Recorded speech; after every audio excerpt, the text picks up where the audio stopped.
Tiger spinner Taijul ইসলামের জন্মদিনের শুভেচ্ছা জানিয়েছে ক্রিকেটের সর্বোচ্চ নিয়ন্ত্রক সংস্থা আইসিসি। বাঁহাতি স্পিনার 1992 সালের 7 ফেব্রুয়ারি নাটোরে জন্ম নিয়েছিলেন।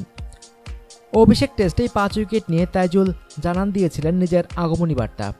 অভিষেক ম্যাচে ওয়েস্ট ইন্ডিজের বিপক্ষে 2014 সালের 5 সেপ্টেম্বর কিংস্টনে তাইজুল 5 উইকেট তুলে নেন।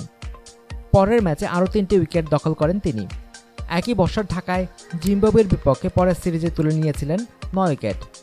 সিরিজের পরের ম্যাচে খুলনায় তুলে নিয়েছিলেন আরও 6 উইকেট।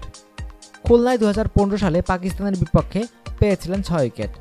11 টেস্ট খেলা তাইজুলের ঝুলিতে আছে 43 উইকেট। বাংলাদেশে এই তারকার জন্মদিনে শুভেচ্ছা জানাতে আইসিসি নিজেদের অফিসিয়াল ফেসবুক পেজে লিখেছে, তিনি এমন একজন ক্রিকেটার যিনি বাংলাদেশি বোলারদের মধ্যে বেস্ট বোলিং ফিগার ধারণ করেছেন। মিরপুরে জিম্বাবুয়ের বিপক্ষে টেস্টে মাত্র 39 রান দিয়ে তিনি 8 উইকেট নিয়ে রেকর্ড করেন। একই প্রতিপক্ষের বিপক্ষে একই ভেন্যুতে ওয়ানডে অভিষেকের প্রথম বোলার হিসাবে হ্যাটট্রিক গড়েন তিনি। শুভ জন্মদিন তাইজুল ইসলাম। টাইগারদের অন্যতম সদস্য হিসাবে ভারত সফরে রয়েছেন তাইজুল। প্রস্তুতি ম্যাচে বাকি বোলারদের ব্যর্থতার দিনেও এই স্পিনার তুলে নিয়েছেন 3টি উইকেট। অনুগ্রহপূর্বক সংবাদটি শেয়ার করুন এবং খেলাধুলার সর্বশেষ খবর জানতে স্পোর্টস লাইট সাবস্ক্রাইব করে রাখুন। ধন্যবাদ।